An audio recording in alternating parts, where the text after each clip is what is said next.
In 1989, a major earthquake strikes Northern California. 67 people are killed and damage is widespread. In 1980, Mount St. Helens, a long dormant volcano, suddenly comes to life, spewing tons of smoke, ash, and debris across the Pacific Northwest.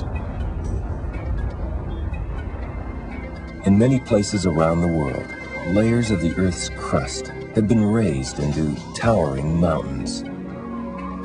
Seemingly unrelated, earthquakes, volcanoes, and mountains have a common cause and serve as a reminder that our planet is constantly changing.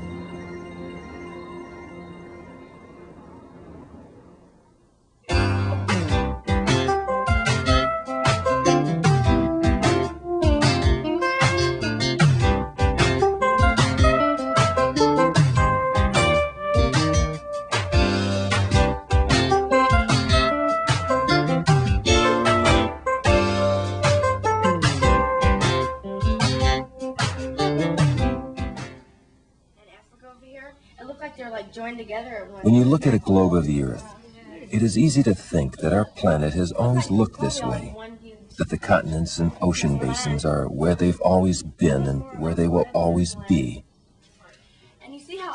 But if you examine the globe more closely, you may notice something curious. Some of the continents appear as if they may have been joined at one time. A good example of this are the coastlines of South America and Africa. When you compare them, you will find, with just a little bit of adjustment, that they match quite nicely, like pieces of a jigsaw puzzle. And see how the island of Madagascar slides next to Africa. The same goes for North America. Its eastern coastline fits nicely around portions of Africa. People have been noticing these kinds of shoreline similarities for a long time. In the early 1900s, German scientist Alfred Wegener believed that in the distant past, later determined to be about 200 million years ago, the continents had been joined in a single supercontinent Wegener called Pangaea, and then had split apart, moving ever so slowly around the globe until they reached their present-day positions. Wegener called his theory of moving continents Continental Drift, and he offered additional evidence in an attempt to prove his point. Wegener found fossils of nearly identical animals in both South America and Africa. Wegener believed the only way identical animals could be found on distant continents were if the continents had been joined at one time. Wegener also found plant fossils in cold Arctic regions where these plants could not grow today. Wegener believed the plants had grown there before the continents had drifted. Wegener was convinced the continents had drifted. The only problem, he could hardly convince anyone else. Other scientists needed more proof, and that wouldn't come until years later when scientists mapped the ocean floor. What they discovered was an underwater mountain range that resembled a scar running down the middle of the Atlantic Ocean and circling the entire globe. The formation was called a mid-ocean ridge. When scientists sent an exploratory submarine to investigate the area, they discovered newly formed lava formations. Lava comes from the Earth's interior, and when it cools, it hardens into rock, as it is doing here. Rock like this forms the ocean floor. Scientists believe the only way for the lava to have gotten here was through a crack in the ocean floor. On later dives, scientists discovered underwater geysers which were being heated by magma, as well as a variety of strange life forms, like these worms, that live nowhere else. These creatures couldn't exist here if it weren't for magma heating the normally ice-cold water. So not only had scientists discovered an underwater mountain range, but a crack as well. What scientists discovered next was puzzling. The ocean floor was progressively older the greater the distance from the crack. This was difficult to explain until scientists came up with a solution. It's a solution these students are about to demonstrate. This sheet of paper represents the seafloor beneath the Atlantic Ocean. The space between the table represents the crack in the ocean floor, the mid-ocean ridge. The numbers represent the age of the ocean floor at various distances from the mid-ocean ridge. The lower numbers represent older material. As the paper is spread apart, more paper emerges from the crack. As you continue, you can see how the lower numbers are spread farther and farther apart. This is the way scientists explained how it was that material farther away from the crack could be older than material found near the crack itself. This process is called seafloor spreading. Remember how all these numbers were all eating with all of these? If the seafloor were spreading, it would certainly explain how it was that North America could be drifting away from Africa. But this was only half the story. The other half came in the form of a children's game. We've all played Connect the Dots. In it, dots appear to have little meaning until they are connected. Then a picture emerges. Scientists were faced with their own game of Connect the Dots, but the dots they had to connect were the locations of recent worldwide earthquakes. Many earthquakes occurred on or near the mid-ocean ridge, but others occurred far from the mid-ocean ridge. What about these dots? Together, all the dots seem to form patterns. When the dots were connected, a dramatic picture emerged. The dots seemed to form sections. The Earth was not only cracked, but it appeared to be cracked in pieces. Scientists called these pieces tectonic plates. When scientists realized the Earth was broken into plates, they finally had enough evidence to explain how it was that continents could move. The theory that explains plate movement is called plate tectonics. To understand more about plate tectonics and continental drift, we have to look deep inside the Earth. The Earth's interior consists of several different layers. The inner core, which is believed to be solid iron and which is very hot. The outer core, which is believed to consist of rocky material so hot and under such great pressure that it is in a liquid state. The mantle, which is not as hot as the outer core and not as liquid. The mantle's outermost portion is solid. This is the solid outer portion of the mantle. Above this is the outermost layer of the Earth, the crust. Together, the crust and solid outer portion of the mantle form the Earth's outer shell. They are referred to as the lithosphere.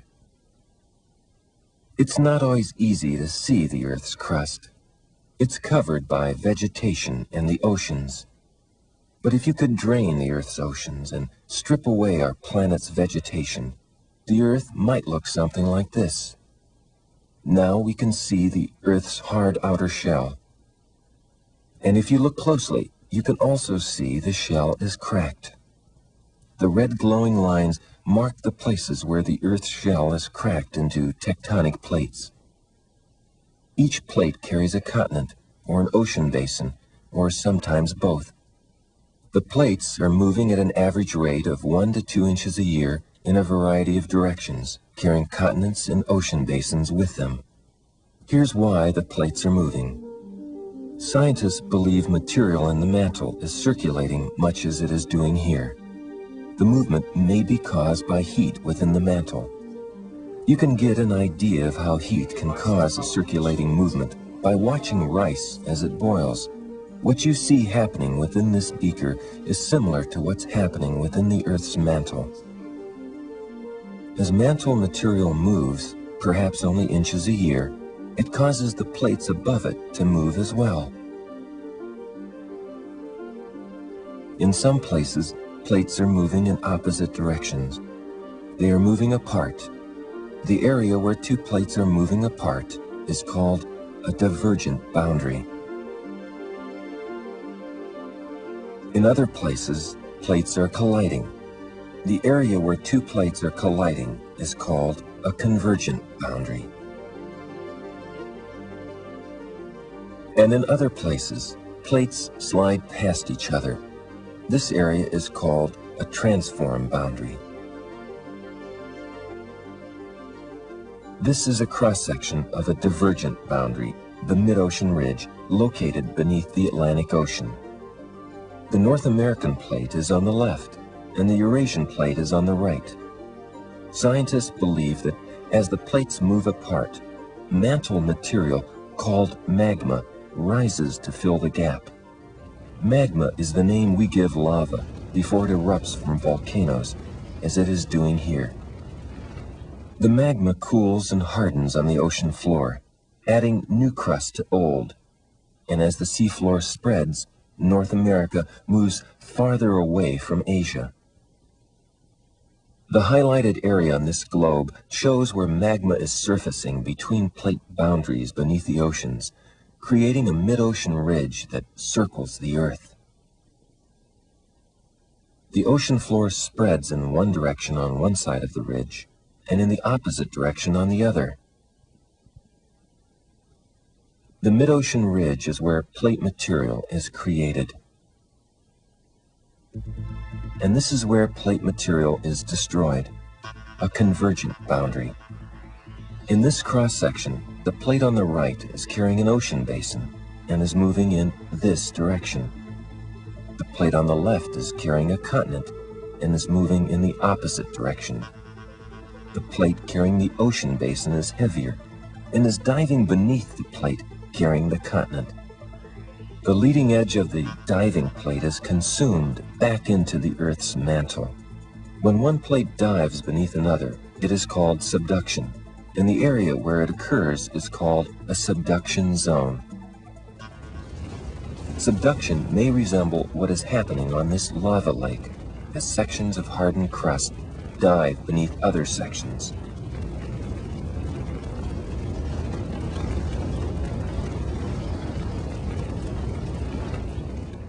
The highlighted areas on this globe mark convergent boundaries. Subduction is occurring at most of them. These are the areas where plate material is destroyed. Here again are divergent boundaries, where plate material is being created. Again, most of them are beneath the oceans, creating a mid-ocean ridge that circles the globe. We've already seen how plate boundaries coincide with earthquakes. Here's how earthquakes occur. The grinding of plates has been going on for so long that most of the Earth's crust is filled with cracks, not unlike the way this rock is filled with cracks. Scientists refer to a crack in the Earth's crust as a fault, and it is in these faults that earthquakes originate. One side of the fault tries to move in one direction. The other side of the fault tries to move in a different direction, but the two sides are locked in place. They can't move until enough stress builds up to move them.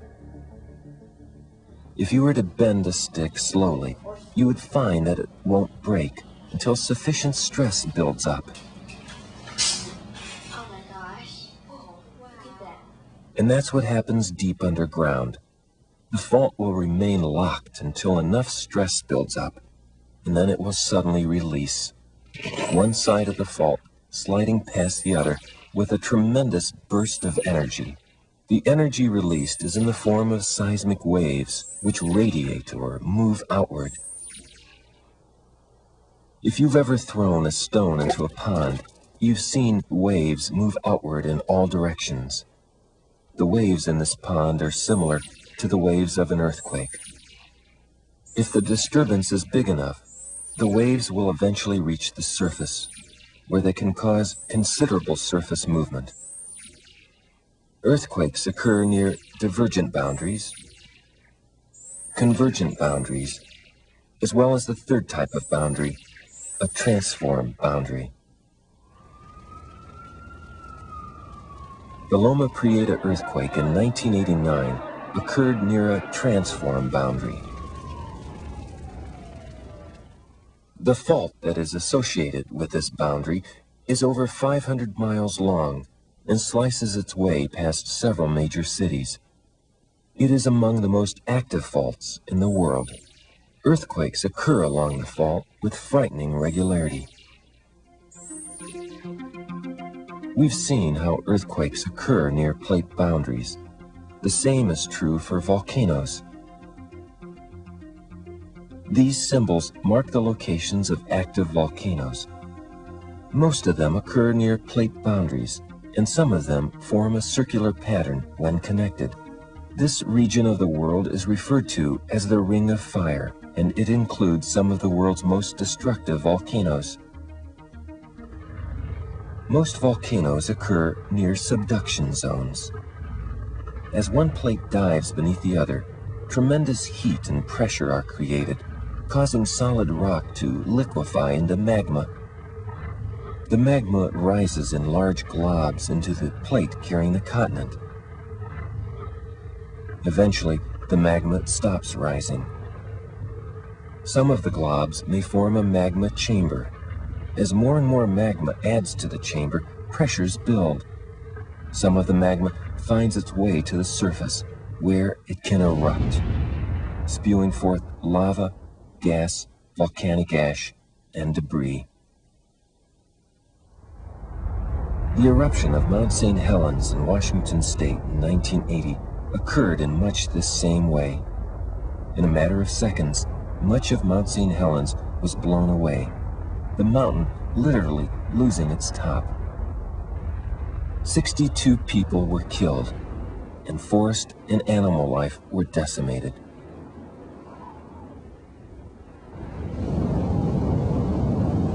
Some volcanoes occur far from plate boundaries. The Hawaiian Islands are thousands of miles from the nearest plate boundary, yet this area is among the most volcanically active areas in the world. Scientists believe a hot spot exists in the Earth's mantle below Hawaii. Hot spots are areas where magma has found its way up through the Earth's crust, emerging on the ocean floor, where it becomes hardened by the cold ocean water. More magma follows, adding to the formation of an underwater volcanic dome. The dome becomes larger and larger, and may, after thousands of years, rise above sea level. Every island in the Hawaiian chain, as well as many others around the world, were formed in just this way.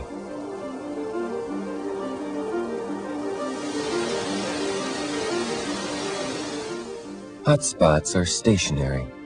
The one beneath Hawaii has existed here for over 70 million years. But as we have seen, the Earth's plates are not stationary. As this plate moves, it carries the newly formed island with it. As the magma continues to rise, it will build another dome all over. Seldom do hotspot volcanoes erupt with the explosive force of volcanoes like Mount St. Helens. But what they lack in explosive impact, they make up for in showy displays. Lava fountains are typical of these kinds of volcanoes. Lava can shoot hundreds of feet into the sky for days on end. Lava rushes downhill in rivers. Sometimes the lava reaches the ocean. Steam explosions are common as the hot lava comes in contact with the ocean. As the lava hardens into rock, new shorelines form under clouds of hissing steam. Like volcanoes and earthquakes, mountains are the result of plate movement. This map shows the great mountain ranges of the world. Most are located near convergent boundaries. Here's how some of the world's highest mountains are made. In this example, the plate on the left is carrying a continent and is moving in this direction. The plate on the right is also carrying a continent, but is moving in the opposite direction. They are colliding. Since both plates are of similar weight, neither plate dives beneath the other. Instead, they squeeze up against each other. Under the incredible pressure, layers of the Earth's surface are compressed and folded, rising high into the air. These raised layers of Earth are what we call mountains. You can make your own folded mountains simply by squeezing the ends of some towels together. The Earth's crust will fold just as these towels. The world's highest mountains, the Himalayas, were made in much the same way. They were formed when the plate carrying India collided with the Eurasian plate. Over millions of years, the Earth's crust was squeezed into folds more than 5 miles high. Today, the Himalayas are growing even higher as the plate carrying India continues to push against the Eurasian plate. Many of the world's highest mountains were made in much the same way. It's hard to see the folds because the mountains have been worn into jagged peaks by the effects of water, wind, and ice. But if you look closely, you can see how rock has been folded under the great stresses caused by moving plates.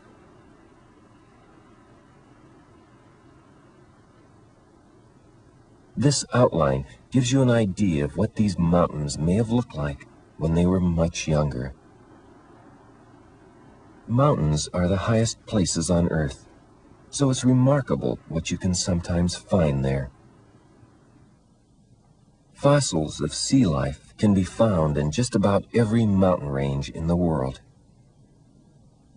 The fossils got there when layers of the Earth's crust were thrust into the air.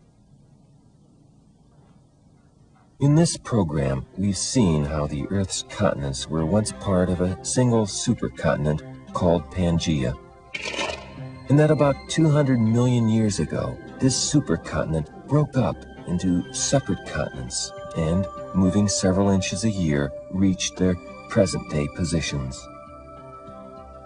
We've seen how the Earth's shell is composed of more than a dozen plates which move in a variety of directions, carrying continents and ocean basins with them.